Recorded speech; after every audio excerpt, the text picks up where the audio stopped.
Hello, everyone. Welcome to Sana IE. I'm your host, XO. It's Friday, April 16th, 2021. I hope y'all had a great week, man. Overall, this week I just been grinding myself, really preparing for my birthday trip ahead. Birthday like 4 days away. Can't wait. 420. Shout out to your boy. But really, just really preparing for the trip, getting ready. And just really staying focused on the gym and the grind, preparing things for when I get back, and really getting all situated. Shout out to everybody that listened to the last episode, ways to save money, saving money tips. I'm gonna read off some reviews, not today, but on Monday show. Next show will be on Tuesday on your boy's birthday. That's when I'm dropping the next show. But overall, in general, just reading some reviews, ways people save money, and the tips that they got from the show, and what they think of the show, and just some of the most recent and latest reviews. If you haven't left a review, you still got time. Like I said, I'm reading them out on Tuesday. And if you even want to shout out, give your boy a birthday review, I appreciate it, and I appreciate y'all. But welcome to the show. Once again, I'm your host, XO. If this is your first time listening, thank you for taking the time out your day to listen to Sana IE. Let's get started with the quotes of the day. And my first quote is, "Anger always comes from frustrated expectations." And that's true. I know from example. I know from experience. Whenever you have expectations for something, for somebody, and they fail to meet those expectations, you get frustrated. You frustrate yourself just because you have those expectations for somebody and they fail. And it's like you continuously have expectations for people, for things, and that's where the anger usually builds up. It comes from frustrated expectations. We get frustrated with ourselves, we get angry, and we just like to lash out. But it's like if we don't have expectations for anything, there's no reason to get angry, honestly. So once again, the quote is, anger always comes from frustrated expectations. And my next quote is, "You aren't here to make others understand you. You're here to understand yourself." And that's facts. Every day when we wake up, we get up, we're still learning new things about ourselves. We're still trying to understand ourselves, who we are, what we like, what we dislike, what's our triggers, what makes us happy, what makes us mad, what makes us sad. Because every day we're always changing and constantly changing, constantly learning more about ourselves and understanding ourselves and who we are. So it's like you're not here to make others understand you. You're here just to figure out who you are, what your purpose is, and try to understand yourself more and more as the days go on, as your journey goes on. Every day, like I like to say that our lives is like an autobiography. Every year is a new chapter. I'm headed to chapter 29, but every year is a new chapter for us. So it's like we're still understanding ourselves and who we are, who we're created and meant to be as the days go on. But once again, the quote is, "You aren't here to make others understand you. You're here to understand yourself." And on this episode, we back to financial literacy. Still talking about financial literacy. Just want to talk more about building your financial literacy, or I'm going to call it Financial Literacy 101.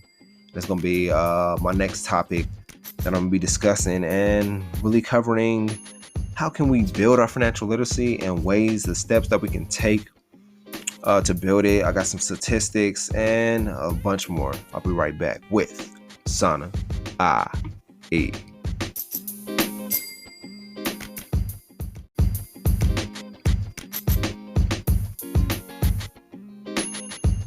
So, Financial Literacy 101.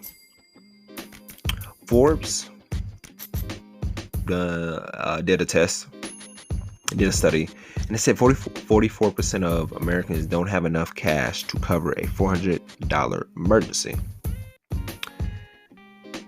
Also, it says 6 out of 8 adults have credit card debt in the past 12 months, and nearly 38% carry month-to-month debt. And that survey was done by the NFCC. Another statistic, Nearly 4 out of 5 workers live paycheck to paycheck, and that was done by CareerBuilder. So 44% of Americans don't have enough money to cover a $400 emergency. And honestly, I believe that. And y'all probably thinking like, well, that's 44%. What about the other 56%? I'm like, 56% is good. 56% of people have enough money to cover their $400 emergency. But it's about helping out the 44% that's around us, people around us, to help them, to have them to start saving, so where they have enough of an emergency fund built up, especially more than $400. And we did the math 2 episodes ago about emergency funds, discussing what saving $100 a month is really $3.25 a day. So it's not like we can help each other out. If you're listening to this right now, you can do your part too by spreading the word or spreading the knowledge that you receive from this episode, taking notes and letting people know, like, yo, the statistic I found, that what I've heard in this podcast today, 44% of Americans don't have enough cash to cover a $400 emergency.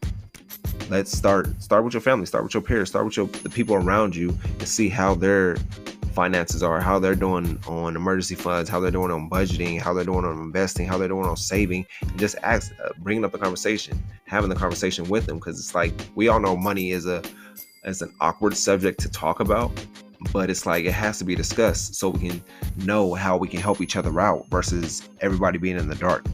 And then when shit hits the fan and then shit goes bad, it's like no way to escape versus like, yo, let's see how your so-and-so's monthly expenses are, or how their expenses are, how they're doing with their money. Maybe they can help you, or maybe you can help them.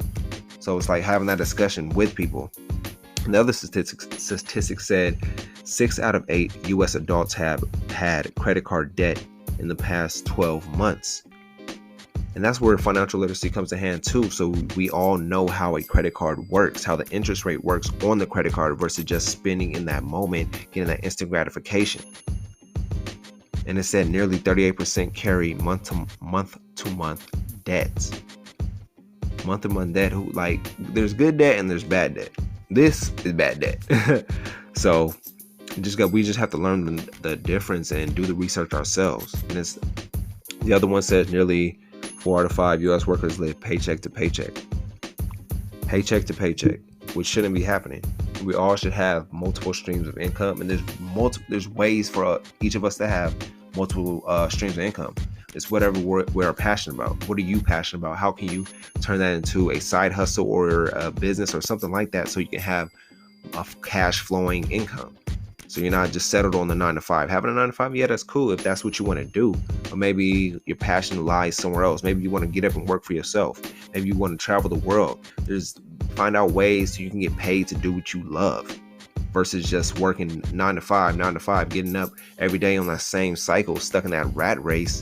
And you look back like, damn, I had dreams to do this, or my goal was to do this, or I plan to be here at this certain age, but life hits you with shit. But you still have to get up and like, yo, you take charge of your own life. So whatever situation you're in right now, if you work in the 9 to 5, embrace the 9 to 5, learn from the 9 to 5, but figure out how you can develop a different stream of income. Yeah. So that's just one thing. The next statistic said 29% of adults are now saving more compared to a year ago. 29%, which is good compared to a year ago, because the pandemic really had everybody shooken up. People lost, everybody lost jobs. It was just like a real recession. But now everybody's getting back on their feet, and a lot of people are learning. Let's start saving more. There's a lot of more financial literacy courses, books, and everybody's really looking into finances, which is great. Another statistic that I found: 2/3 of American adults can't pass a basic financial literacy test. 2/3 out of American adults. And that's deep, because we all should know we all make money, get money, and we need to learn about money instead of just seeing it spend. Learning the definition, the power of money, having our money work for us instead of working for the money, trading our time for money. But let's get into it. Being financial literate means you have an understanding in a few areas: budgeting to manage your money, setting financial goals, paying bills and saving, basics of loans like personal loans, debt, mortgage loans, etc. Credit cards and credit scores, how investing works, 401k, stocks, just different things like that. Learning, that's how you become financial literate. You don't have to learn it all at once, but you can do one thing at a time. I think right now we're in the midst of budgeting to manage your money. That's what we've been discussing a lot lately. And then I think setting financial goals is another one. What financial goals do you have, or do you want to set for yourself, or do you have a big purchase coming up? Do you want to get a house soon? Do you want to get a new car? Do you want to make some type of investment? Do you want to save up so you can get out of your 9 to 5? Setting those financial goals and seeing where you're headed and seeing where you want to go. So it's being financial literate. You have to be financial literate in a lot of areas, but it's taking one step at a time. Like I said, budgeting to manage your money, then go on to setting your financial goals, then learning about paying bills and saving, then loans, then credit cards and credit scores, how investing works, 401k, stocks, and things like that. But I'm gonna give y'all a brief break, and then I'm gonna jump into how to build our financial literacy. Thank you for tuning in to Sana IE.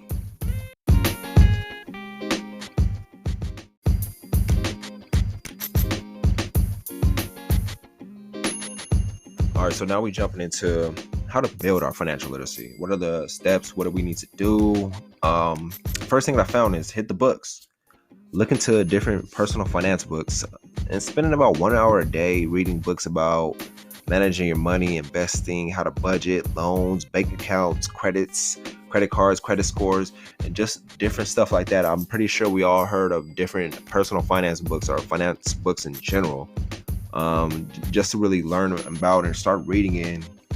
I think one of the biggest ones that everyone talks about is Rich Dad, Poor Dad. It's a great book. I love the book as well. But as we start venturing more into finance books, I'm learning more and more myself, like which finance books to read and look at. If you have Audible, if you like reading, if you like having stories read to you, I can't even think of the word. But if you have Audible, check out different personal finance books on there, or even look on YouTube, Google some personal finance books, or even go to Barnes & Noble and find some different personal finance books that you want to read, that you want to study about for like at least a month. Today's the 16th. See what you want to study for the next month or even next week or two, however long it takes you to reciprocate that or digest that information. So like I said, there's different books about managing your money, investing, how to budget, loans, bank accounts, credit scores, credit cards, just different things like that. Really looking into how can you learn more about personal finance.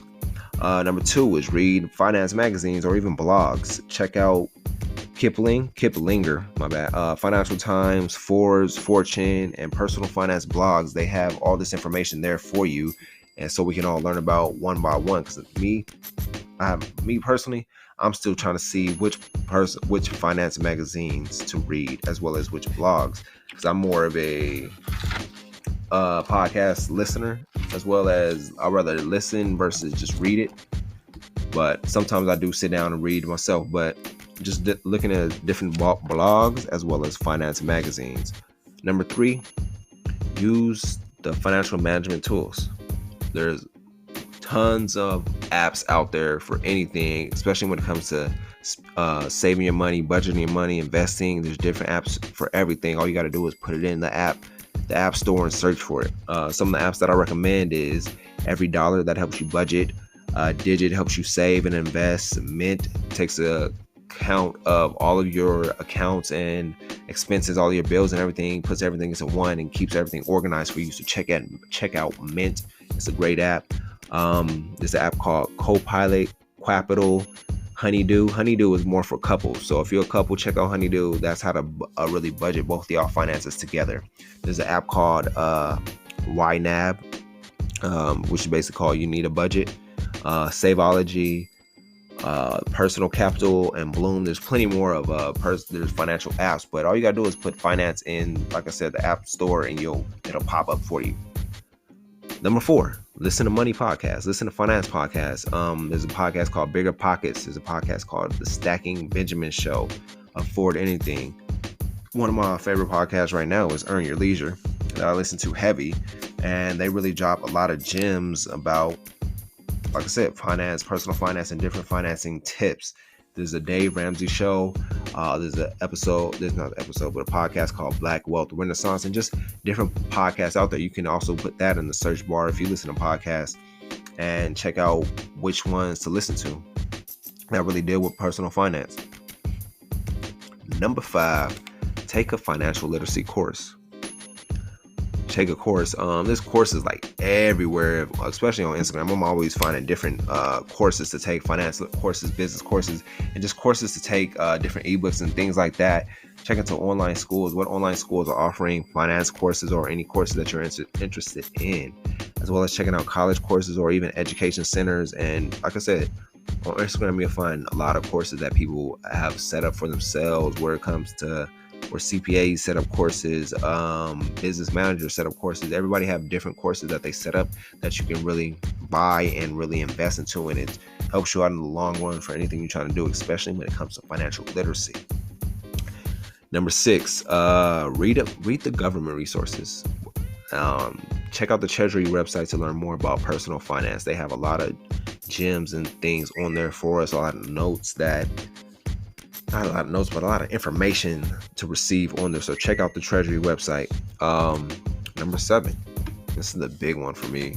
Break your consumer mentality. We're targeted with ads every day, everywhere. You hear my phone going off. Media promotes lavish lifestyles. Social media makes us envious of others' possessions. We worry too much about what other people have. How do we break free from this? How can you make your money work for you instead of some instant gratification of items you lose interest in fast? And I think that's the key thing. I feel like we always hear, have your money work for you, have your money work for you, have your money work for you. And some of the ways that I've had my money work for me is like investing in the stock market, investing in some real estate, investing in real estate, stock market, different things. There's different ways, looking into e-commerce, any side hustle, starting a business, having that money work for you, so where you're making your money while you're sleeping, instead of going out there and going and get your money. Make your money work for you while you're sleeping. And that's how do we do that? How do you make your money work for you? I think I'm gonna drop that in next week's episode. Next Friday, I'm gonna discuss how to make your money work for you, because I think that's a key thing, because we all want our money to work for us. We all want that lavish lifestyle. We all want, or we don't want that lavish life. Some people don't want the lavish lifestyle. Some people just want to retire their family or build generational wealth, and there's multiple ways to do that. Now I'm gonna discuss that, like I said, next week's episode, Friday, April 23rd. April 23rd. I'm gonna discuss that, how to have your money work for you, and that's real key and big. But I appreciate y'all tuning in. Those are just some ways to build our financial literacy over time, and I think they're really key and vital, especially starting with number 1, hitting the books, reading personal finance books, reading books that really helps you with your financial literacy. If there's any books that you recommend, your personal finance books, let me know, as well as personal finance magazines, blogs, or finance magazines, blogs, financial podcasts, or anything like that does with financial literacy that we can all learn. Hit me up on the review page, sanae.com, leave a review, let us know about any finance books that you think about, or leave a voicemail. Like I said, you can leave a voicemail on there. What else can you do?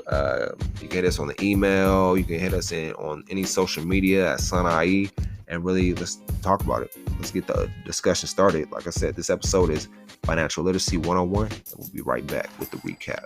Thank you for tuning in.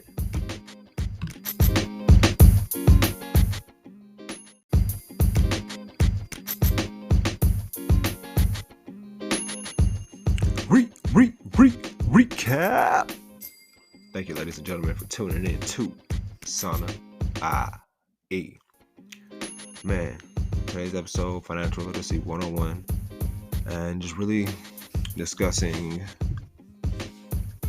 the statistics and how to build our financial literacy. I'll start off this episode with the quotes of the day. Anger always comes from frustrated expectations.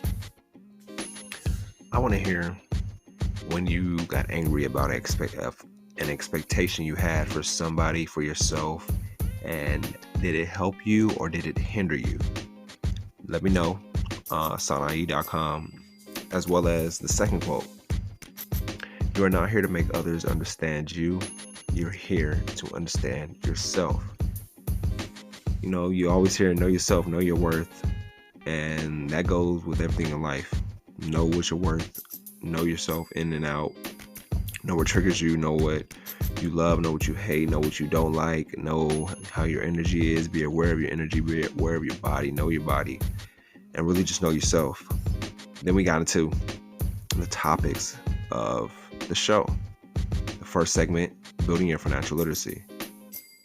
Started with some statistics from Forbes, NFCC, Career Builder, and Fortune. One of the first statistics was 44% of Americans don't have enough cash to cover a $400 emergency. Then the next statistic was 6 out of 8 U.S. adults have had credit card debt in the past 12 months, and nearly 38% carry month-to-month debt. Nearly 4 out of 5 U.S. workers live paycheck to paycheck. And that's bad. That paycheck to paycheck. We all hear it. We hear it on a consistent basis, but it's like we gotta take control of our finances and build our financial literacy, as well as build our financial mindset and change our mindset to about money and how we handle money and what we think about money. And it said 29% of adults are now saving more compared to a year ago. 2/3 of American adults can't pass a basic financial literacy test. That's bad. Being financial literate means you have to have an understanding in a few areas, like budgeting, to manage your money, setting financial goals, paying bills and saving, the basics of loans, personal debt, mortgages, credit cards, credit scores, bank accounts, how investing works, 401k, stocks, and things like that. Really, those areas right there is how you become financial literate. Then I discuss how to build our financial literacy. Number 1, hit the books. Whatever books y'all recommend that you may be learning about financial literacy with, let me know. Hit me up on any social media platform at Sanae and let me know the books you guys are reading. Then I discussed, number 1, hit the books, read. Reading is vital when it comes to your personal finances. Learning how to manage your money, learning how to invest, learning how to budget, learning about loans, bank accounts, your credit score, and just really putting that knowledge and applying yourself at least 1 hour a day. Number 2, reading finance magazines and different blogs. I told you check out Kiplinger, Financial Times, Forbes, Fortune. There's a ton of magazines as well as different blogs to check out.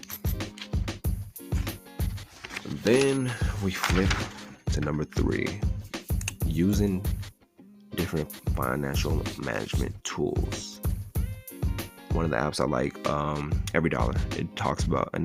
But it helps you budgeting. But when it comes to budgeting your money and budgeting for different bills, your different expenses, different investments, different savings. So check that out.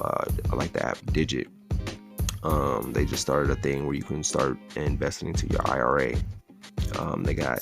There's the app Mint that really focuses on all of your accounts, your expenses, and everything, to get all that in order.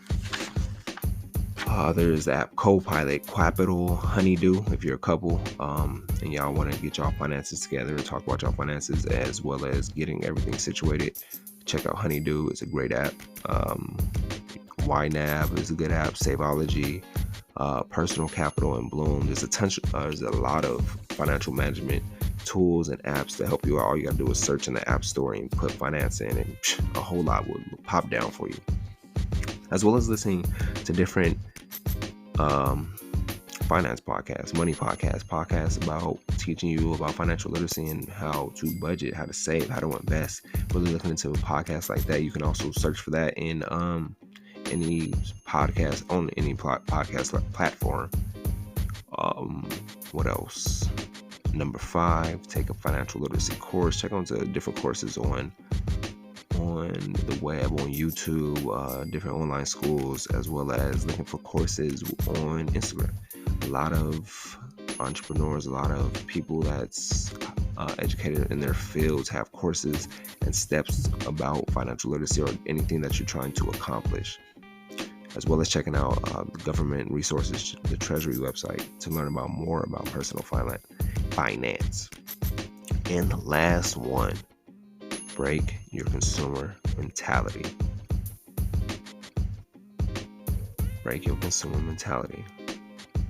And you know, we're all targeted by ads everywhere. As you're listening to this, you're probably getting an ad popping up in your phone right now, or you're getting an email about some type of deal going on, and how the media promotes the lavish lifestyle. Social media makes us envious of others' possessions. Why do we do that?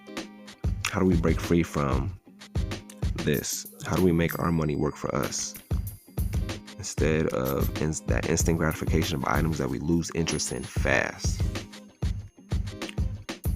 But like I said, we're going to talk about how to make our money work for us on next Friday's episode. On Tuesday's episode, the big episode is coming. I'm going to read some reviews off. I'm going to check out this episode that is coming up on Tuesday is going to be about the place I'm going to and some facts and some information that I found out about it. But I appreciate y'all for tuning in. Thank you. Leave a review. Share this with a friend. Send it to who you want to send it to. Send it to somebody you think it will help or you know it will help. Let's get the conversation started and talk about the financial literacy as well as building our financial literacy. And I want to know what steps you guys are taking or what things you guys do to build your financial literacy, or how you're building your financial literacy, or how you built your financial literacy. Let's talk about it. Hit me up. Check out the website, sanai.com. I'll greatly appreciate it. And I'm going to leave y'all with this. The greatest triumphs often start with what it feels like an impossible setback. Have a good weekend.